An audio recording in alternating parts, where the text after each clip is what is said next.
Bonjour Gilles Kepel. Bonjour. Merci beaucoup d'avoir accepté notre invitation. Vous êtes spécialiste du Moyen-Orient et de l'islam contemporain, auteur de ce livre, on va le voir, Le bouleversement du monde. On est ensemble pendant 20 minutes pour un entretien, une interview en partenariat avec la presse régionale, représentée par Julien Lécuyer de La Voix du Nord. Bonjour Julien. Bonjour Yann, bonjour Monsieur Kepel. Bonjour. Et Gilles Kepel, on avait évidemment envie d'avoir votre regard, votre analyse sur ce qui est en train de se passer. Donald Trump qui dit n'avoir pas encore pris de décision sur une éventuelle participation des États-Unis aux frappes d'Israël contre l'Iran. Est-ce que Trump va entrer dans le conflit, selon vous ? Alors, tout ce qu'on peut dire aujourd'hui, c'est que l'armada américaine est là.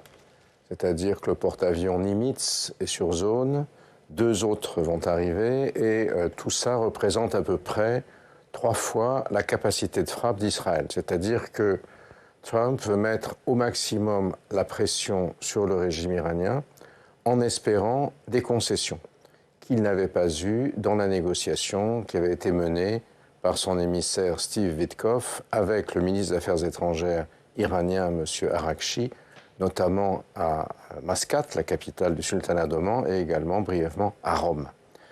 Il vaut mieux éviter d'utiliser l'arme fatale, c'est-à-dire de détruire pour de bon les sites nucléaires iraniens. Vous savez que seuls les États-Unis peuvent le faire, avec ces fameuses forteresses volantes d'aujourd'hui, les B-2, qui larguent la fameuse bombe de 16 tonnes dont tout le monde connaît le nom maintenant, parce que ça introduirait un tel bouleversement du monde, si j'ose me citer, qu'on aurait une réaction en chaîne hostile. Et paradoxalement, les ayatollahs et les mollahs ont réussi à fédérer autour d'eux un certain nombre de soutiens de leurs voisins.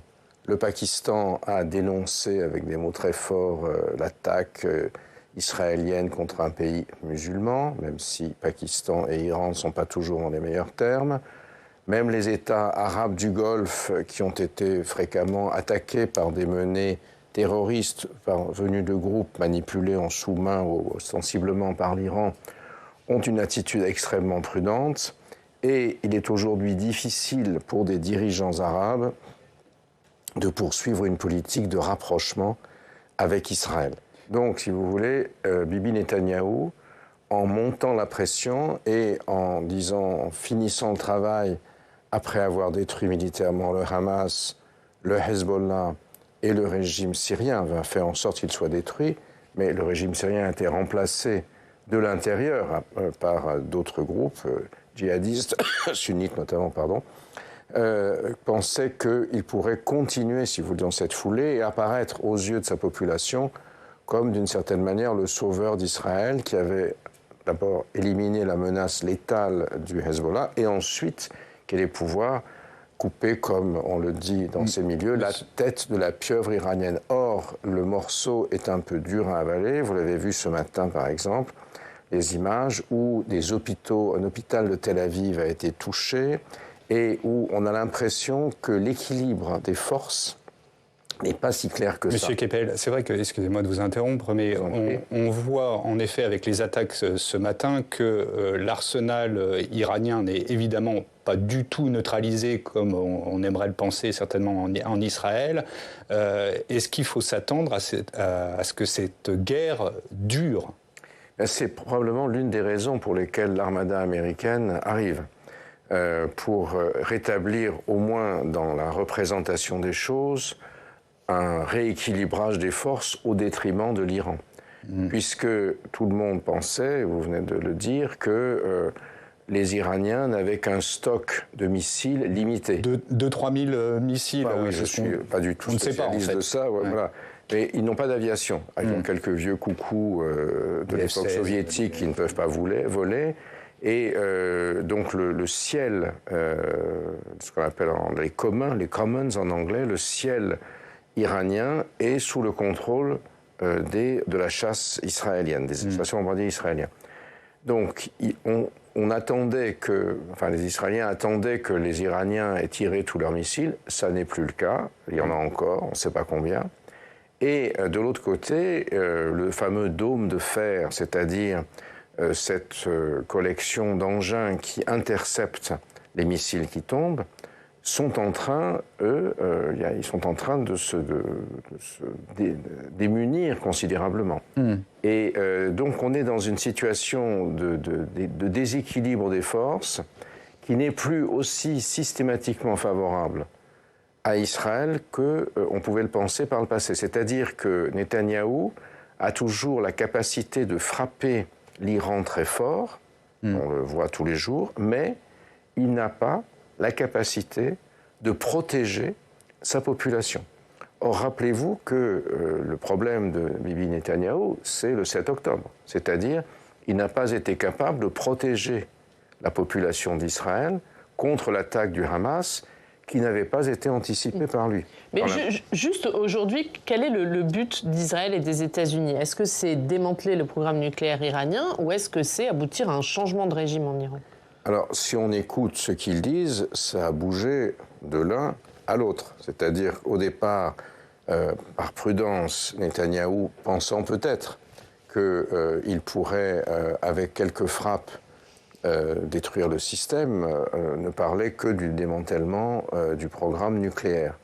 Et c'était le choix de l'attaque venait opportunément quand, entre les négociations américano-iraniennes sur cette affaire nucléaire, Trump a déclaré ça suffit, il disait they are not there, les Iraniens ne nous donnent rien, ils font pas de concessions, donc on va finir par se fâcher, utiliser la force. Et là, c'était le créneau et le signe pour que Netanyahou entre dans la danse. Mais c'est vrai que, excusez-moi, mais c'est vrai que les Iraniens ne donnaient rien.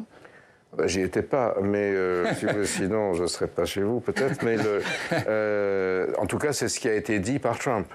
Parce que la justification de la guerre, c'est en effet cette capacité imminente de l'Iran de se procurer l'arme nucléaire. Mais on le voit, entre le rapport de l'AIEA qui dit qu'en effet ils avaient 400 kilos d'uranium enrichi et le fait d'avoir une arme opérationnelle capable d'être envoyée sur Israël, il y a quand même un monde entre les deux. Oui, enfin ça on ne sait pas très bien parce qu'ils n'ont pas, si vous voulez, ils n'ont pas de vecteurs en termes, ils n'ont pas d'avion, mais ils ont des missiles. Et donc toute la question, on peut équiper des missiles de tête nucléaire. Mais excusez-moi, Tulsa Gabbard, qui est la chef du renseignement américain, il y a encore quelques mois, en mars, devant le Congrès, disait elle-même que les Iraniens n'étaient pas en capacité d'avoir l'arme nucléaire. Je ne vais pas faire comme Donald Trump, mais vous avez vu, quand on lui a opposé cet argument, il a dit des mots que je ne peux pas répéter. Il a dit qu'il s'en fichait totalement. Voilà, exactement. Ouais. Donc voilà, tout ça fait qu'on est dans un système où le mensonge et la désinformation sont permanents. Alors parfois, c'est assez drôle, vous voyez les espèces de montages avec l'intelligence artificielle où Khamenei joue aux cartes avec Bachar el-Assad à Moscou, enfin un truc comme ça. C'est un pastiche, mais d'autres fois, vous ne savez pas. Est-ce que les manifestations qu'on voit sont véritables? Est-ce que brouillard de la guerre. Voilà, ça fait partie et l'armée numérique joue un rôle particulièrement important, notamment dans la mobilisation des opinions publiques et je crois aussi a fait basculer de manière plus importante que prévu, et plus la guerre dure, plus ça se fera, l'opinion arabe autour de l'Iran. Alors, si vous voulez, il y a un conflit entre l'Iran, latent, entre l'Iran et les autres pays du Golfe, puisqu'ils ont quand même fait sauter des raffineries saoudiennes, après Khereis, etc., à travers des groupuscules Houthis ou Hezbollah de l'Irak. Et aujourd'hui, c'est de plus en plus difficile pour les pays arabes et musulmans de se montrer ou de donner le sentiment qu'on est d'accord finalement sans le dire avec Israël, vous voyez. Et les images de frappes sur Israël galvanisent aussi un certain nombre d'anti-israéliens ou d'anti-sionistes entre guillemets de base en disant c'est bien fait, etc. Donc vous voyez, il y a une... Donc ça va entraîner quand même une recomposition. Oui, c'est-à-dire que autant la frappe sur le Hezbollah, parce qu'elle a été rapide, efficiente et complètement sidérante d'une certaine manière, n'a fait pleurer personne. Si j'ose dire, on n'a pas vu de bateau pour le Hezbollah qui partait à Beyrouth Sud depuis je ne sais où en Méditerranée occidentale. Et on ne verra sans doute pas de bateau pour Bandar Abbas. Néanmoins, la capacité de résistance iranienne aujourd'hui, plus la guerre dure, plus elle réduit le soft power, les soutiens potentiels d'Israël, alors même qu'un certain nombre d'États arabes ou d'États occidentaux, le chancelier Merz l'a dit l'autre jour au G7, considéraient que la liquidation du régime des mollahs, finalement, ferait du bien. Mais est-ce que ce régime peut s'effondrer? Et surtout, s'il s'effondrait, quelles sont les alternatives crédibles à ce pouvoir? Alors, ce sont deux questions auxquelles il est aussi difficile de répondre l'une que l'autre. La première, peut-il s'effondrer? Il est visiblement quand même en très mauvais état aujourd'hui. Les dommages qui ont été infligés, c'est-à-dire la capacité surtout de liquider dans le lendemain de la nomination du nouveau chef de l'armée et des renseignements dont le précédent venait d'être tué, son successeur a été tué également. Et beaucoup d'autres. Ce qui vous indique qu'il y a un niveau de pénétration du renseignement israélien au sommet du système iranien qui n'est pas seulement dû à l'intelligence artificielle ou à la surveillance des communications avec la Voix du Nord. Très impliqué. Oui, absolument. mais bien plutôt qu'il y a des gens qui sont dedans, à l'intérieur, en Iran, qui ont aujourd'hui qui ont pris langue, hein, de même que avant l'offensive américaine contre l'Allemagne nazie. Donc le régime est condamné à la disparition. Alors, enfin, n'allons pas trop vite. En tout cas, il est très affaibli. Khamenei est bunkérisé, si j'ose dire, et beaucoup d'infrastructures ont été cassées. Ça va être très difficile pour le système de se maintenir. Et il devrait certainement faire des concessions s'il restait. Donc, qu'est-ce qu'il en est? Est-ce que les mollahs vont devoir lâcher le pouvoir et le céder à une espèce de groupe de transition avec certains gardiens plus nationalistes de la révolution, plus nationalistes que religieux? Vous savez qu'aujourd'hui, à Téhéran, maintenant, vous avez à peu près une femme sur 3, avant les frappes, qui n'était plus voilée dans la rue. Et plus personne ne pouvait rien faire. Ce qui indiquait, si vous voulez, que la capacité de contrôle culturel, si je puis dire, du régime était en train de baisser. Alors, est-ce que les frappes vont accompagner ce mouvement ou au contraire susciter un sentiment nationaliste? C'est là votre deuxième question. L'Iran a un sentiment de puissance impériale très important. Et ce qui a permis finalement au régime des mollahs de durer, c'est que l'attaque de Saddam Hussein au début de l'instauration de la République islamique en 1980 a suscité ce qu'on appelait à l'époque une sorte de grande guerre patriotique, un peu comme Staline avait dit face au nazisme, si vous voulez, qui a permis aux mollahs de donner le sentiment à la population que, en dépit de tout ce qu'on pouvait leur reprocher, ils étaient les défenseurs du territoire impérial iranien. Ils ne le disaient pas comme ça, ils le faisaient islamique, etc. Voilà, persan, exactement. Or, là, l'une des inquiétudes, c'est que si le système tombe, ça va commencer à partir dans tous les sens. Déjà, on voit que l'ouest iranien est un territoire qui est complètement contrôlé par le ciel, par les Israéliens. Est-ce que les Kurdes vont rejoindre un Kurdistan? Est-ce que, si vous voulez, la hantise de beaucoup, c'est Saddam Hussein, c'est-à-dire la destruction du régime de Saddam Hussein. Alors certes, les Américains étaient sur place, hein, mais ça a voulu dire l'autonomie du Kurdistan, ça a voulu dire les chiites contre les sunnites, ça a voulu dire la guerre civile, ses atrocités, l'émergence de Daesh, évidemment. Donc tout ça, ça fait partie évidemment, alors bien sûr c'est utilisé par les uns et par les autres, disant il faut garder les mollahs, parce que s'il n'y a pas les mollahs, ce sera bien pire. Et quel crédit on doit apporter à la parole d'un Reza Pahlavi, le fils du Shah, qui a réagi, appelé au soulèvement national, mais est-ce que sa voix réellement porte en Iran? Je ne suis pas sûr qu'au jour d'aujourd'hui, elle porte avec beaucoup d'écho. Peut-être que ce sera le cas dans le futur, mais aujourd'hui, ce n'est pas le cas. Est-ce qu'au-delà du fils du Shah, il y a une relève à l'intérieur du régime? Eh bien, c'est tout le problème. Ceux qui pouvaient relever, ont généralement été exécutés préventivement, mais vous voyez, il y a eu, par exemple, après la mort de l'ancien président Ibrahim Raïssi, dans ce fameux accident d'hélicoptère, alors le moins qu'on puisse dire, c'est que le temps ce jour-là était particulièrement maussade quand il est. J'ai déjà fait cette blague plusieurs fois à la télévision, mais il semble que ce soit vraiment un accident. Enfin, oui, cela étant, voilà, ils n'étaient pas obligés. Ils pouvaient mieux gérer leur armée de l'air, si vous voulez, et surtout, ils étaient avec des vieux hélicoptères pourris. C'est ça. Oui, tout à fait. Et il y avait la tempête. Bon.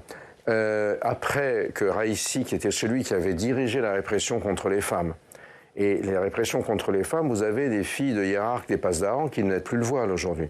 Donc, ils utilisaient la racaille, les bassidjis, les nervis pour aller taper sur les filles de bonne famille dont les parents étaient dignitaires religieux et qui essayaient de plus voler.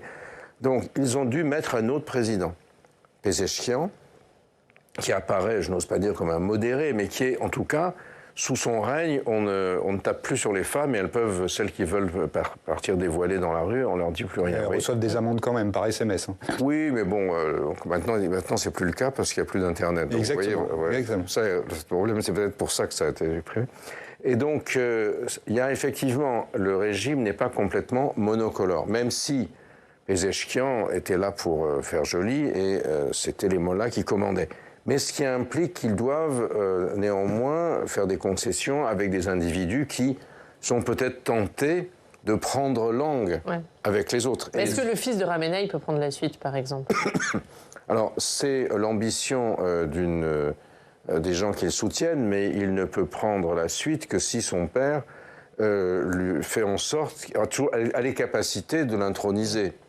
Par ailleurs, lui-même n'est pas du tout un religieux et un mollah, donc ça serait transformer le régime théocratique en un régime monarchique, ce qui sera quand même peut-être un peu dur à faire avaler à la machinerie des mollahs qui tient le pouvoir. Est-ce que vous pensez qu'Israël et les États-Unis iront jusqu'à éliminer Khamenei, ou c'est trop risqué?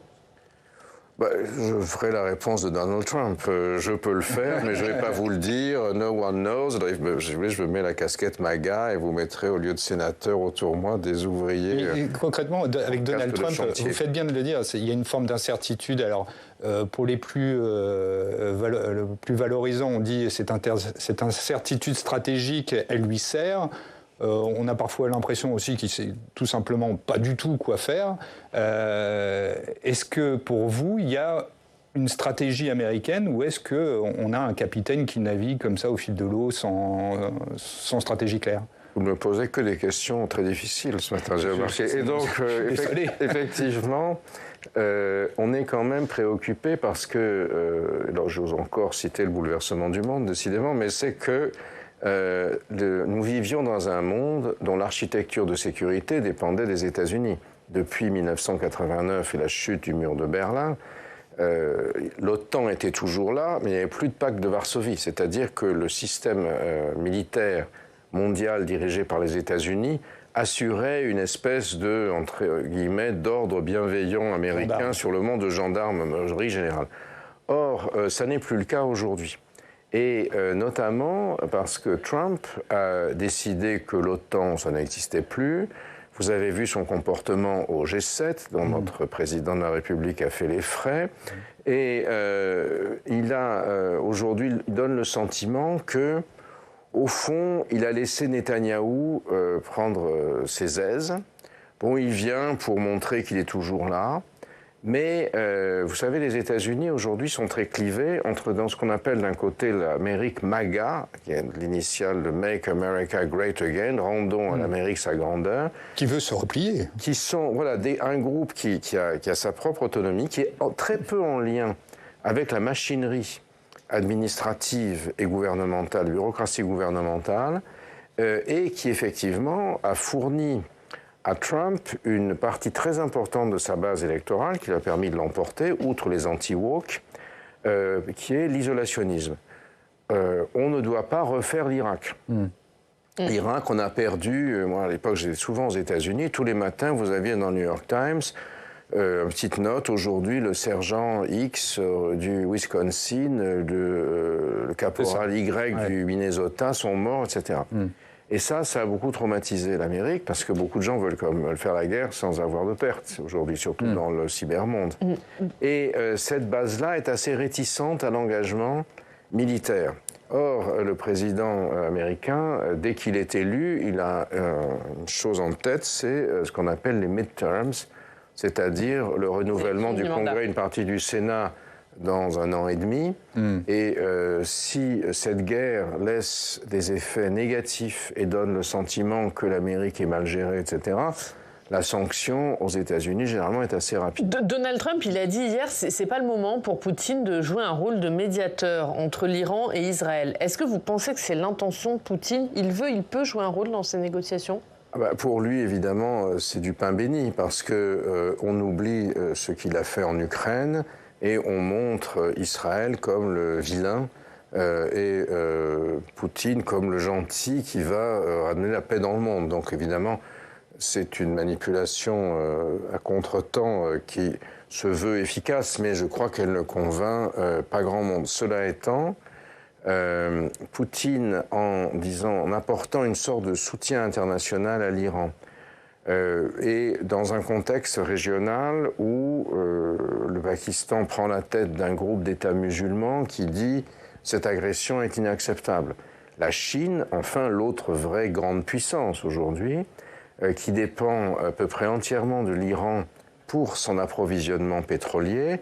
Donc du moins, on peut être sûr que les Chinois vont dire aux Iraniens de ne pas bloquer le détroit d'Ormuz, puisqu'ils en ont besoin pour leurs propres affaires.